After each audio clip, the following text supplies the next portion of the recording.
All right, guys, welcome back to the next episode of the Grand Prairie PD podcast. I'm your host, Nate, with my co-host. Kitty left me again, so it's actually just me. I'm realizing as I'm speaking, I have exclusively called you McCormick. Yeah, well, I don't even know your first name.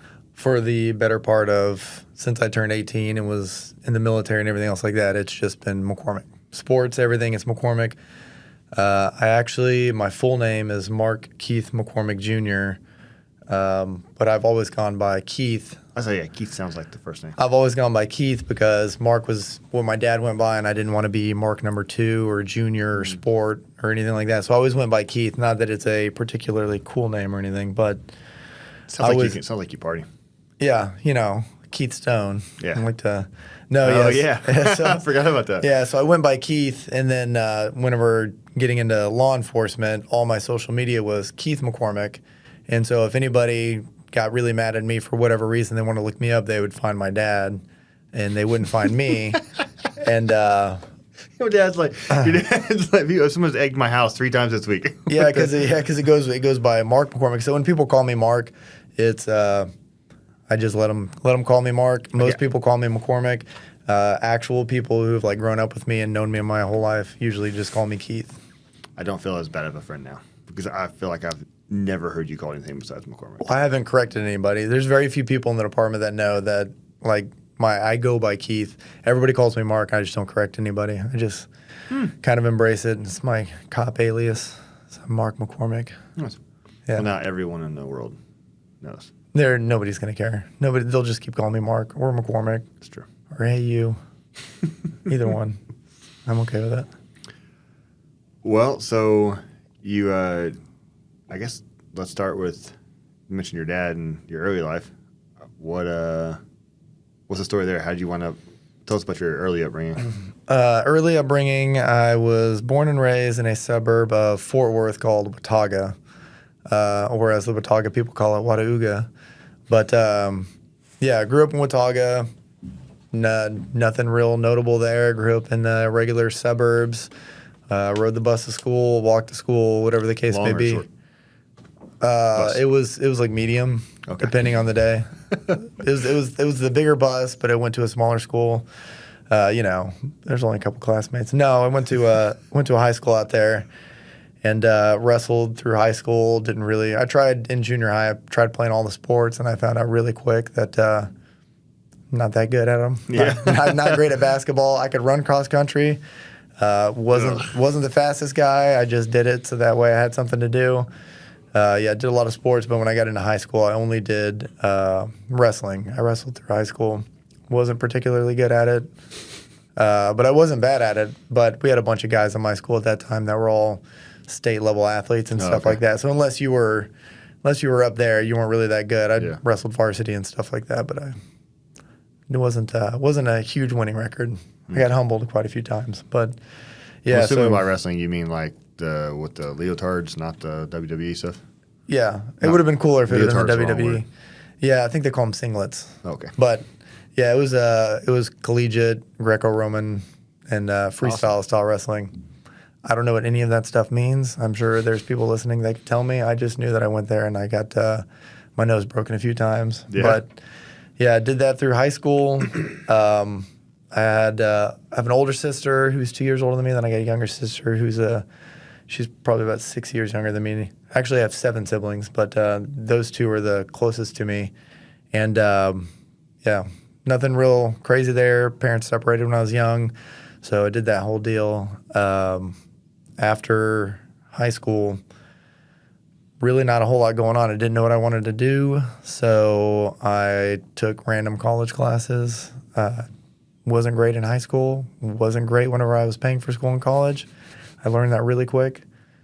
Yeah, I can't tell if you're one of those guys who's actually a badass in every way and you're just short selling yourself, or if you're just actually the most average person we've talked to this entire time. As I like to refer to it as I am exceptionally average. Yeah, no, I'm not the best. I've been the gray man since day one. So I'm not the fastest guy. I'm not the slowest guy. I'm somewhere in between. I got a lot of heart. Got a lot of heart. All right, but you mean well. yeah, it's in the unit I'm in now, it's like, yeah, like I can go, exercise, work out, and do really well. But then I have dudes like Travis there that are just freaks of nature. So it's like, okay, I'm not that good. Right.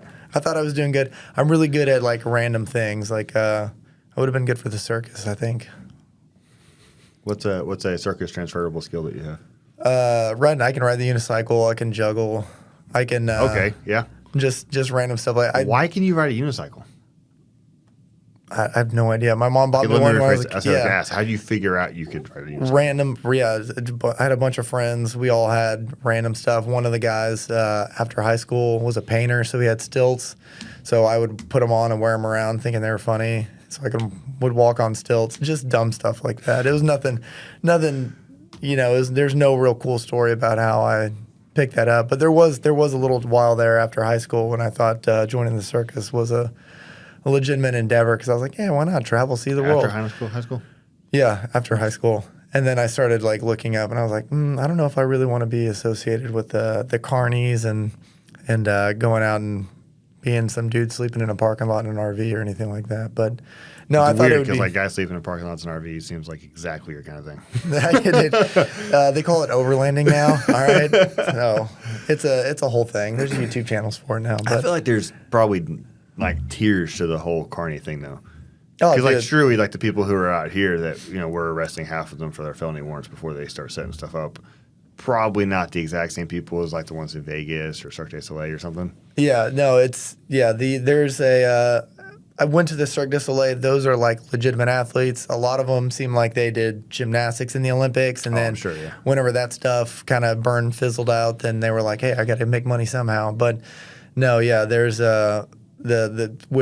seems like all the circuses have closed down for the most part due to whatever organization for animal rights, whatever they've closed down. I think so. I haven't seen any advertisements for it, but they still have like the small, old school traveling circuses that will post up at the outlet mall for a week or two, and they do that, and they're really bringing the circus thing back. But yeah, no, it's super weird. But apparently, there's a college for it. When a college for circuses. Yeah, it was. There was like some. Like, you're just like I don't really know. I'm like don't know anything about this. It wasn't a big deal. I just Googled it one time after high school, but then you have this massive amount of information. Yeah, dude. Well, my older sister, she when she left high school, she moved like immediately after high school to New York City to go on Broadway and the whole like performing arts and stuff like that. Yeah, so I'd never really had any interest in that. Her now, I think she works at an REI now. In Atlanta, Georgia. No, she does everything. I meant, what did she do on Broadway? Oh, nothing. So it was. She did a bunch of stuff while she was up there, but it was never anything.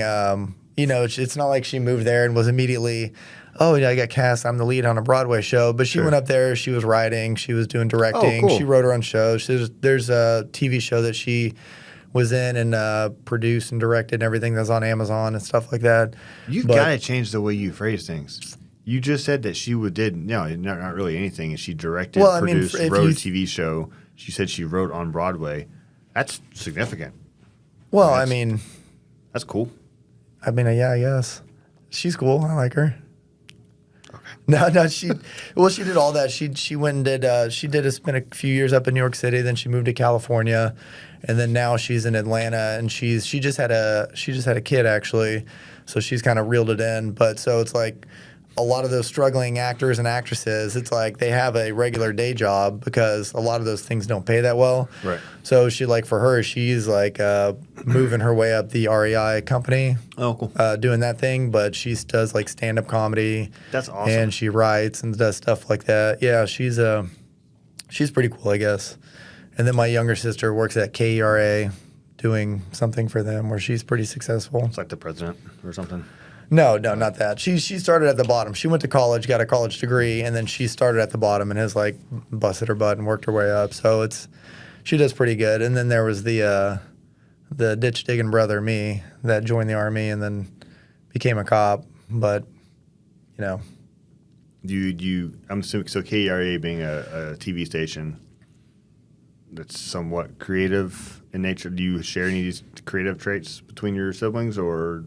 I don't think so. No, I listen to There's some stuff that I can pay attention to. Growing up with my sisters acting and being actresses and stuff like that, like I can appreciate a good movie and good TV shows and stuff like that. But I can't sing. I'm not good at poetry. I'm not good at any of that stuff. I don't understand poetry. I enjoy writing, but I don't understand poetry. Yeah, I never enjoyed writing. I was never really big into writing until I started reading a lot of books whenever I was in the Army because there's nothing else to do.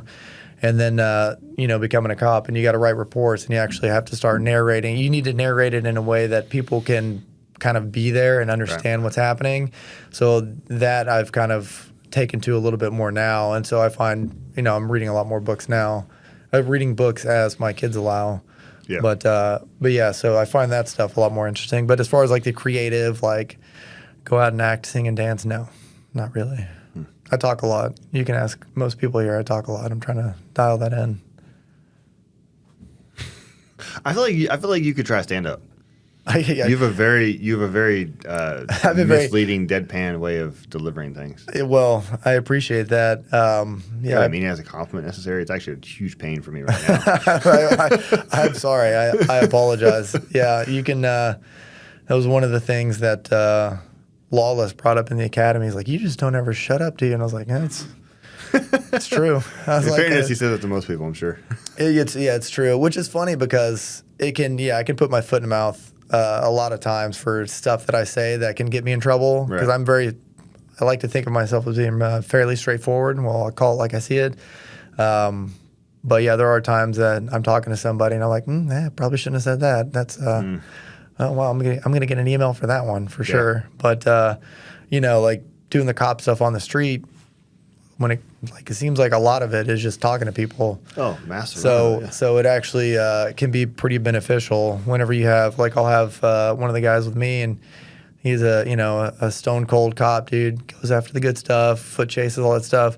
But then you get to a disturbance and they just don't know how to talk to people. So that's where I come in and talk us in and out of paperwork and whatever the case may be. Yeah. So we don't talk out of paperwork. That's no. Well, I mean, there's some stuff though. Let's be real. For sure. Yeah. Do the police need to be here right now?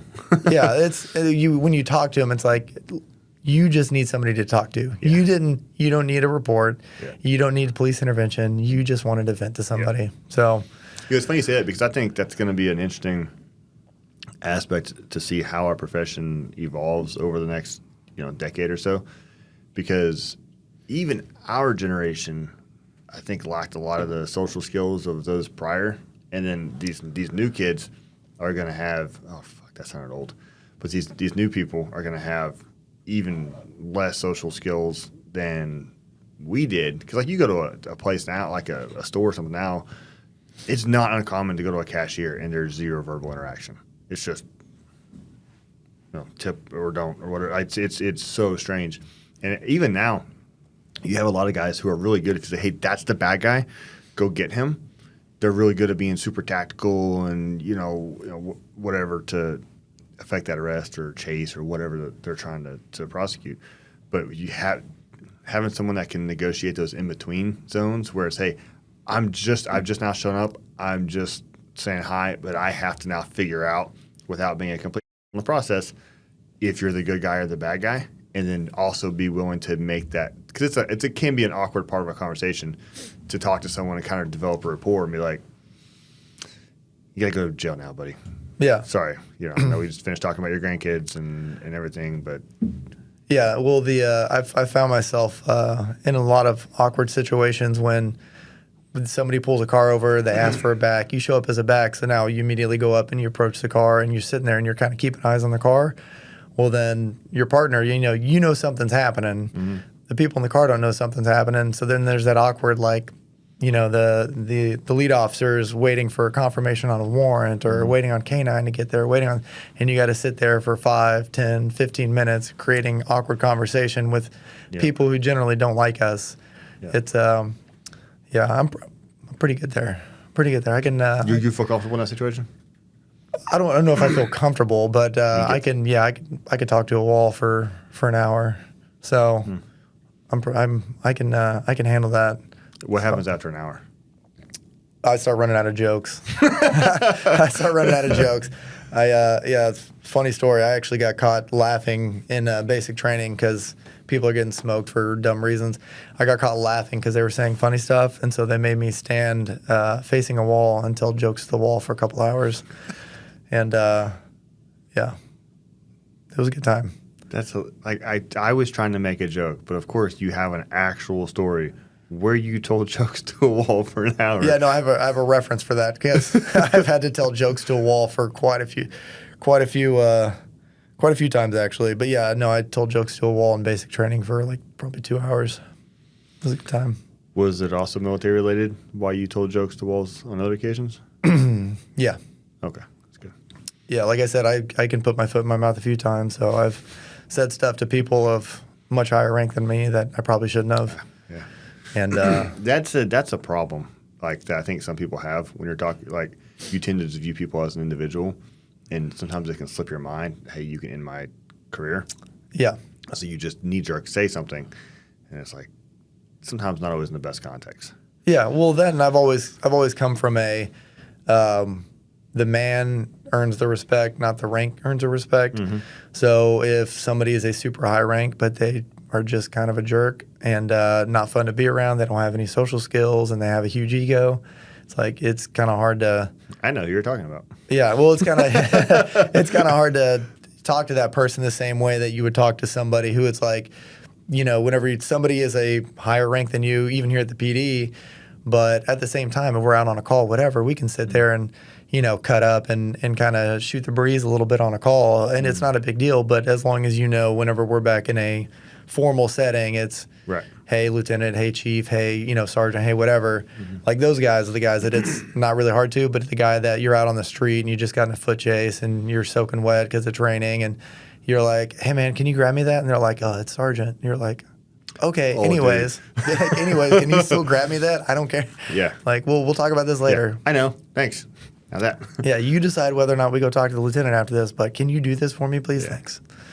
But yeah, that's a big deal. I struggle with, and it's not as much of an issue here, but guys who, cause like I like to think I was a go-getter. I like to get involved in stuff. And when I'm dealing with someone, it's been a struggle for me to realize there's a lot of different ways to do this job. And when I'm talking to somebody who is in a position of authority and they're trying to share an opinion on the way something should be done that is in a circumstance that I know they would never find themselves in because they never did that style of work, they were never aggressive enough to get in that type of environment. That's a hard one for me to be like, kind of maintain that respectful facade.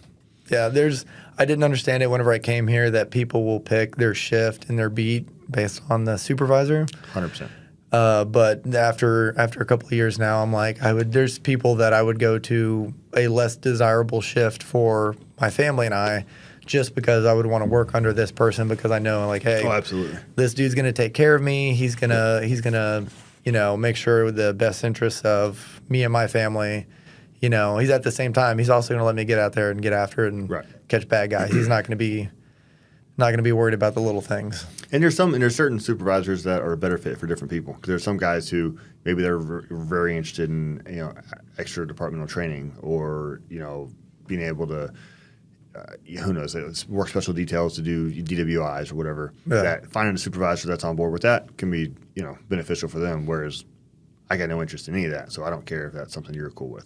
Yeah. But if you're hampering my ability to go do proactive work, then we're going to butt heads. So it's 100%. Definitely finding the right fit for the right, kind of like departments. I mean, yeah, but I mean, coming from the Nights A shift where every 6 months we're getting a new supervisor, it was kind of nice because, you know, not that any of the guys were bad guys, but you get a fresh take on how to do things. So you get some dude one 6 month period that came straight out of CID for family violence. Mm-hmm. So then that guy is going to be able to better critique your reports, better help you understand why it is you're doing what you're doing. Mm-hmm. And then the next 6 months you get a dude who used to teach DWIs. So guess what?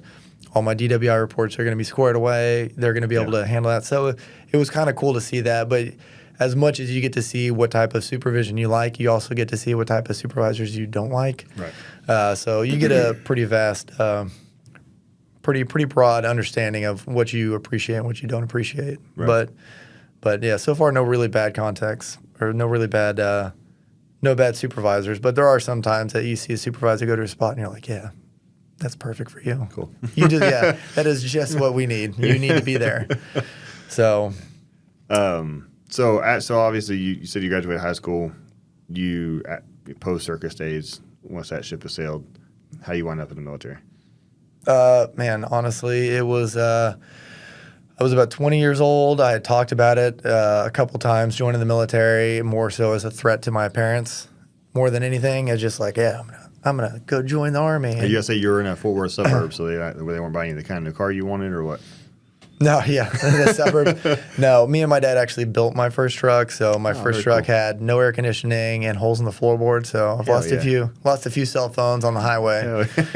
No, it wasn't anything like that. I feel like it's ingrained in the DNA. Like as a guy, when I get to a certain age, me and my dad were just gonna butt heads. It was absolutely. He's king of the house, and I'm over here thinking I'm cock of the walk, and I wasn't. So more so, it was I was just being dumb. I was being dumb. We were butting heads. We weren't getting along. So I'd kind of looked around. Man, I'm terrible. It's not that I'm terrible at school. I just hate sitting in classes. So it was kind of like, well, let me buy some time before I figure out what I actually want to do, and I can build a good foundation by going in the military. That way, when I do figure out what I want to do, I'll have school paid for. I'll have this. I'll have that.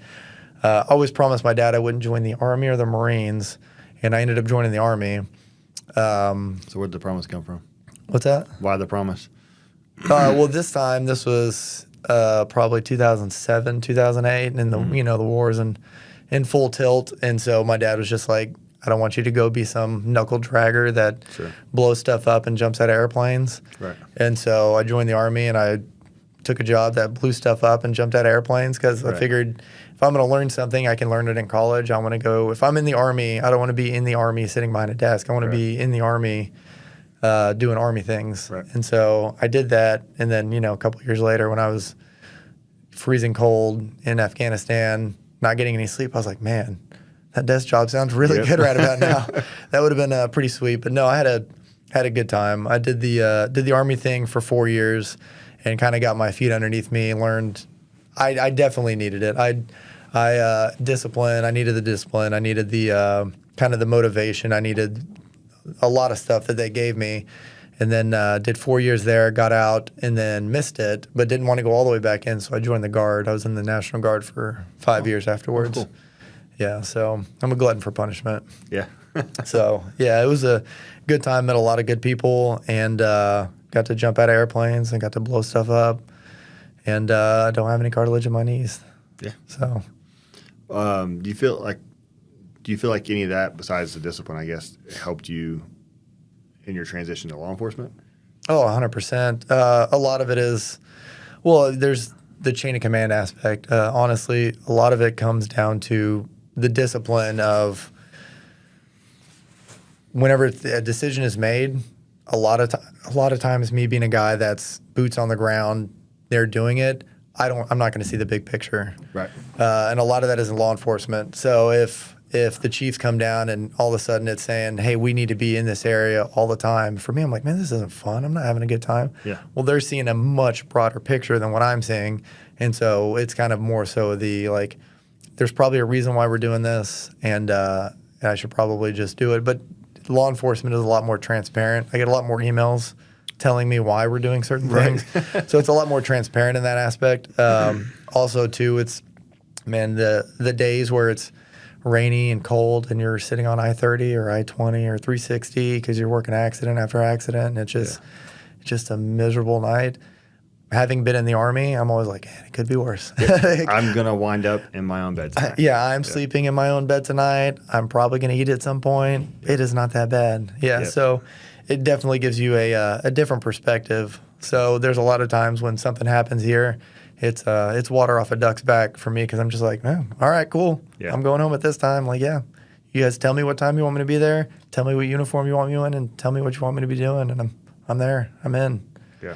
So it's much better. Unfortunately, some of what the attitude that kind of pervades our profession tends to kind of be I guess I say the opposite, kind of that once you hit a certain number of years on, you're just like, oh man, why am I doing this? Why am I doing that? And you made a comment earlier before we started recording about the approach you're taking to your current role, because there's a lot of things in flux. You got a new supervisor, there's schedule changes and stuff like that. Your attitude's just kind of like, cool. I'm doing this job that I enjoy doing, and you're paying me this much money. Like, yeah, whatever. I think we could all have a little bit more of that. Yeah, I feel like I'm robbing the city because I get to come to work, get to work with my friends, and we get to just go out and, I say have fun. It may not be fun for everybody, but we get to go out. In the moment, it's not even fun for us sometimes. Yeah, there are times that it's not fun, but yeah, for the most part, it's like, dude, we have a key to the city. Yeah. We can go anywhere, do anything we want. We usually get guided to stay, hey, this area needs help. Hey, this area, we need people there. But for the most part, I'm going out with my friends. We get to have fun, catch bad guys, put bad guys in jails. There's very few jobs where you get to see an actual change that you're making. Whereas a lot of jobs, it's like, oh, I shared a post on Facebook and I'm changing the world, or I donated, I rounded up at Chick-fil-A so that way I can donate. It's like, no, dude, I get to go out. I see bad guy doing bad thing. He's victimizing these people. I get to take him and I get to go put him in jail. Right. And so it's like you can actually see. So yeah, it's awesome. I love it. So plus I worked a lot of jobs outside of this, and so it gives me a good perspective. Whenever a lot of people, they get mildly inconvenienced, and the first thing they say is, "Well, I could go get a job here doing this and go get a job there doing that." Mm-hmm. I've worked a lot of those jobs. I've done construction. I've worked at Texas. I've done all the jobs. This one is awesome. This one's a good time. So I don't take that for granted. That's awesome. It's a good attitude to have. I actually rounded up at Chick-fil-A the other day. Or not Chick-fil-A. I forget where it was. But never done it ever. Now, I'm a big, because I think when you and I met, I was on one of my rants about something government related. And probably. And you were like, okay, cool, we're friends now. Yeah. And so, I see that hey, you want to round up. I'm like, who's the CEO of this charity? Like, what are their freaking returns look like? What are the salaries look like? How much the percentage is actually going to their cause? What's the freaking shell company they're using to move the money around and avoid taxes or whatever? Like, no, I'm not rounding up. I'll keep my money. Just because you say, do you want kids to have cancer? Click yes or no. I'm like, I'll keep my money. But Steve Buscemi has a charity now, or you may always have, for related to firefighters. And and I know him. He was a firefighter pre 9/11. And Grove, you know who I'm talking about? Oh, I know who you're talking about. I remember the whole story about him going into work after 9/11. Yeah, and so I saw that he had one, and it was his that they were doing. So I was like, I felt like it did make me feel like a better person. Like, I walked out, and I immediately felt like sharing my opinions on like social and cultural issues that were none of my business to people who weren't asking. I get it now. It's the effect. Yeah. Well, it might have been you that got me on it then, because I remember, when I was coming out of the military, the whole thing was the Wounded Warrior Project. And then if you actually dig in to certain of those foundations and stuff like that, it's like I donate $1, maybe 2 cents of that dollar is actually going to go to what I intended it to go to. Yeah. And it might have been after that, because, I'm the same way, where it's like, dude, if you let me sit here and audit you, let me see where this money's going, if you can prove it. But it seems like a lot of times, like, you donate that money and all you're doing is you're giving them a tax write-off. So now they get to pay less money because they're donating, a penny on the dollar that I gave them. Yep. So it's not that I don't want those things to happen. I'm all for giving that money, but I want to audit it and I want to see it, because the climate we're in now, it's like you can never really take it at face value. You got to kind of. Yeah, no, it's just like politics or government or anything else. And I'm sure they're going to cut all of this. But, like in the early 2000s, it's like, do you love terrorists? No? Okay, Iraq then. Like, hang on. No, like those two don't need to necessarily happen at the same time. It's like, will you love terrorists then? It's like, no, I don't love terrorists. It's like, okay, then Iraq. Like, no. Like, I very clearly stated I don't like terrorists. I cannot. Yeah. No, but it's kind of the same thing. They're like, do you, cure childhood cancer? Yeah, of course. Give me money. Hang on a second. Yeah. Let's look behind the curtain just a little bit. Yeah. I mean, as soon as they start playing the Sarah McLachlan and there's puppies on the screen, I'm like, oh, no. I'm not a dog person, man. You're not? No. And I look at, and like one of my best friends up here, she's a huge dog person, and Katie. Oh yeah. And I'm like, dude, they're dogs. Like they're supposed to go survive. Like they're supposed to they have eyes in the front, canine teeth. Go do your thing. Go be an animal. Survive. Like you shouldn't need me to keep your species alive. I like the good dogs that can just be outside. Yeah. And they don't require a lot of upkeep. A lot of the dogs now are like, oh, we got to do this, we got to do that. I'm like, okay, I have kids. I don't need another. You can buy drinks for them at Starbucks. Yeah, no, I'm good. No, like when I was growing up, like the idea of a dog being in the house was so weird. Yeah. It's still weird for me now. We had a lot, yeah. Had some dogs run up, and they all ended up getting out of the fence and getting lost. So I was just kind of like, that's what dogs do. They just run away. Yeah. So. Yep. So. Anyways. Got out of the military. What in the world made you want to go from military to cop? Because I hear a lot of guys like they either already know going in, or the military guys like, no, I want nothing to do with that because of that similarity in chain of command and all that. Yeah, honestly, coming out of the military. So I got out, I want to say I got off active duty in 2013 and didn't know what I wanted to do. My dad is an air traffic controller, very successful. Oh, wow. Yeah, he's a very successful That's a guy. He's very successful at it, doing really well for himself. And, I like airplanes. That's cool. So I went to school to go do that. And when I went to go to school to do that, I realized it was not at all like I thought it was. I thought it was the guy in the tower that, when Maverick flies by, I spill my coffee type thing. And I was like, okay, cool. Not at all like that. It's sitting in a dark room and behind a desk, and you're making life or death decisions very quickly. And it just seemed I'm a very active, very. Did you do it? I did it in college.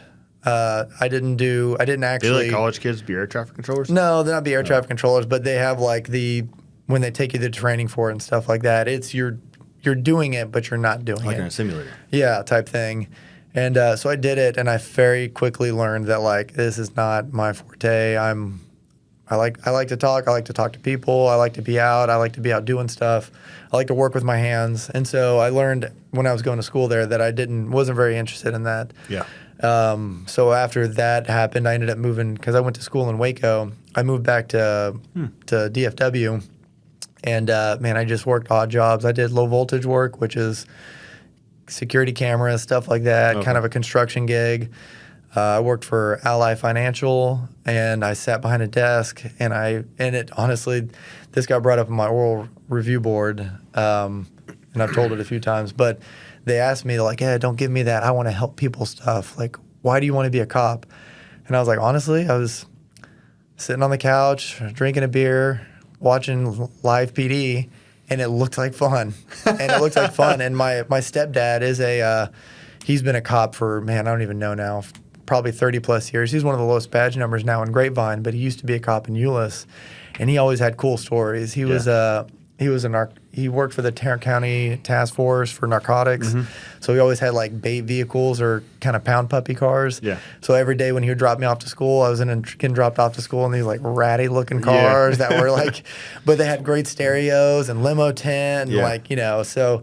And he always had the coolest stories about getting in foot chases and doing this and doing that. And, whenever he was doing narcotics, he grew his beard out and looked all cool. And so it never really dawned on me that I would be interested in that. And then watching Live PD and being miserable, I hated sitting behind a desk all day. Yeah. And watching Live PD, I was like, man, that looks like something I could do. Didn't really know that much about it. I knew what my stepdad had told me, and he was pretty good about only giving me the kind of the cool stuff. He never really gave me the boring stuff. And so one day I just decided, like, man, I can't. I was like losing sleep about how miserable I was at my job. And so I was like, you know what? I'll go out there, I'll apply at a few places and just see what happens. And Grand Prairie ended up being one of those places. And I don't know if they made if they did a great job by hiring me, if they made a huge mistake, but they hired me. Depends on who you ask. It depends on who you ask. There's a lot of people that if they're listening to this, are probably going to be like, wow, this guy, really? But, they did it, and I've never taken the fact that they gave me a chance for granted. So I think that's where that kind of positive, I'm just happy to be here kind of vibe comes from, because I'm happy that I got selected. I get paid to drive around with my buddies and catch bad guys. Life's pretty good. So, yes, went through the process here, did some push-ups in the academy, nothing that crazy, and I've loved it ever since. The way you describe things just makes no sense. You're correct. You did do push-ups in the academy. I did. There's like 9 months of other things as well, but that's okay.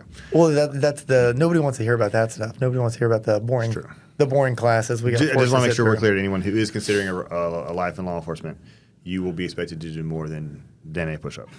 Yeah. There's more involved. There's definitely going to be more than a push-up. I do want to ask you, do you have like, and because I kind of did is why I asked, but do you kind of have like occupational ADD, or did you get fired a lot? Did I get fired a lot? Yeah. I got fired once when I was changing oils. But no, I have ADHD 100%. When you were doing what? I worked at a mechanic shop and where I was changing oils, and I got fired from that way back in the day. How?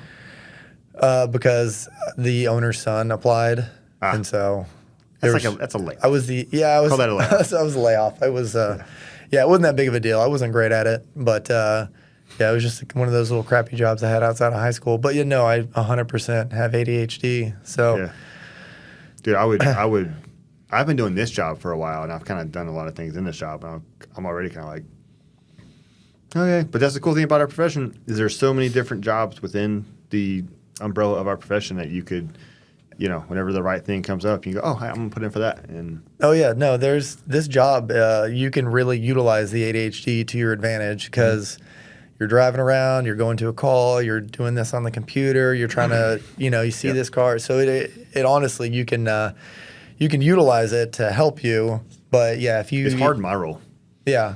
Because I'll be like working and doing stuff, and then my phone will ring, and I'm just staring at the phone. And I'm like, I want to answer you, but like, do I want to go down that tunnel that I might never come back from and then finish what's in front of me? Yeah, no, I'm 100% that way. I'm fearful that I get hurt and I get put on light duty where I get stuck behind a desk because I know me well enough to know that I'm just going to be bouncing off the walls in there. Yeah. But out on the street or out riding a bike or out taking side-by-sides to the lake or whatever it is, it's like you can really kind of harness the ADHD and make it work for you. But, yeah. Well, so is that clock accurate, Logan? So we don't it's counting down. That's why I ask. I don't know why it's doing that. So you have 16 minutes left. Okay. All right. Cool. Sorry. No, that's good. I was just want to make sure. We should keep them around an hour-ish. Shit, what was I going to ask? ADHD. ADHD. Yeah. So the ADHD stuff. So obviously you don't work in an office now. No, I do not. What exactly do you do for the department? I am currently assigned to the bike patrol unit. Okay. So like 21 Jump Street. 21 Jump Street. In fact, the amount of times that we've arrested people and they've been like, "Man, 21 Jump Street got me." I'm like, "Yeah, It's a hidden gem in the department. Yeah. It's easy looking from the outside looking in to be like, no, dude, I don't want any part of that." But it's not because of the job; it's because of how y'all look. Yeah, that's fine. Yeah, I mean, that's fine. I wear shorts. Yeah, y'all are in pants. No, I'm in shorts. I've got athletic footwear. I've got my outer carrier, and people make fun of the hat. We wear a baseball hat, but a lot of that is because on patrol, I'll put gel in my hair and comb it over and make it look nice and everything like that. But when I just rode 6 miles on the bike and I take it off, I look like Sammy Hagar in the 80s. So I got to put a hat on to kind of try and reel it in a little bit. Yeah. But no, it's a hidden gem. It's a lot of fun. Yeah. So, what does an average day on bike patrol look like? Well, right now we're focusing more on kind of the retail areas. Right. Just because the high call volume and stuff like that. And with the highways running through here, it's too easy for anybody to exit the highway here, run in this place, steal shoes, steal clothes, whatever, hop on the highway and bounce out of town. But with us being kind of in the area, we've been focusing more on that. But the average day is usually get here, work out. In the early morning, it's usually a little bit more dead, so we can kind of, hey, where do you guys want to go today? Let's go get into something. Where do you guys want to go? Let's go to this area that's well known for hand-to-hand drug transactions. Okay, let's go here and see if we can get anything cool or get anything fun. And then as the day kind of gets on, where it gets kind of the more peak hours, that's when we will kind of pull it back into the retail shopping areas, the Targets, the Walmarts, the stuff like that, which sounds like when it first got brought up, I was like, man, that's going to be so boring. Yeah, that's my thought. But it's like, dude, I'm getting a lot of foot chases. Really, that's what I was going to ask because I used to have the sector. I used to have 30s Yeah. in property crimes, and so you would have these people commit these property offenses, but then they're in their car and they're on 20, inside of 30, 45 seconds. Oh, yeah. People realize there's an offense. So you being on bikes doesn't seem conducive to like a car chase, obviously. So like, what are y'all doing, or what's y'all's tactical approach, I guess, to prevent them or actually catch them? It really just kind of depends on the area and what it is. Like Walmart, depending on the Walmart, they'll call if somebody skip scans a pack of gum. We're going there. If it's something small, they'll call for a lot of stuff. There's actually a lot of stores that they are, per their policy, they cannot call whenever the thief or whoever it is, the suspect, is inside the store. So there's a lot of times that we could be in the area, whether it be patrol, deployment, whoever, Right. and we won't know about it. And they'll call us and be like, hey, 20 minutes ago, somebody stole stuff. Oh. And it's like, okay, like, what do we can't do anything about that. Yeah, it's now detectives' problems. So we've actually been working with them to try and get past that, trying to change their policies so that way we can catch these guys. There's probably 75% of the retail thefts and stuff like that seem like it's kind of just a target of opportunity. Somebody was there, they just were hoping that they were going to get those bagel bites out without getting caught, whatever the Right. case may be. But then, every so often there's organized retail crime, and those are the guys that don't want to get caught. Those are the guys that have a getaway driver. Those are the guys that do this, do that. So a lot of that stuff will come down to kind of studying the patterns of, hey, a lot of times whenever they're stealing from Tommy Hilfiger at the mall, what do? They park in the fire lane right there. Right. So we'll go there and we'll just talk That's to people easy, parked yeah. in fire lanes, talk to people parked in handicap spots, because those are usually the better parking spots. But also, in our experience, those are also the dudes that you roll up, you see a car that's got a fake paper tag on it, got a dude that's on the cell phone looking around, kind of shady, doesn't look like he belongs in the area. Yeah, we'll go up and talk to him. And then you can kind of dig from there. You can kind of sink your teeth into whatever it is that they're giving you. And Right. so we can get it a lot of that time. But then there's ones like the Burlington Coat Factory. They were getting hit with a lot of organized retail crime where it's, these guys, that's their job, whatever the case may be, is they go there, they steal from this one. And then so our Burlington will call us saying, hey, these two guys just hit 2 Burlingtons in Arlington and Fort Worth. We think they're coming here.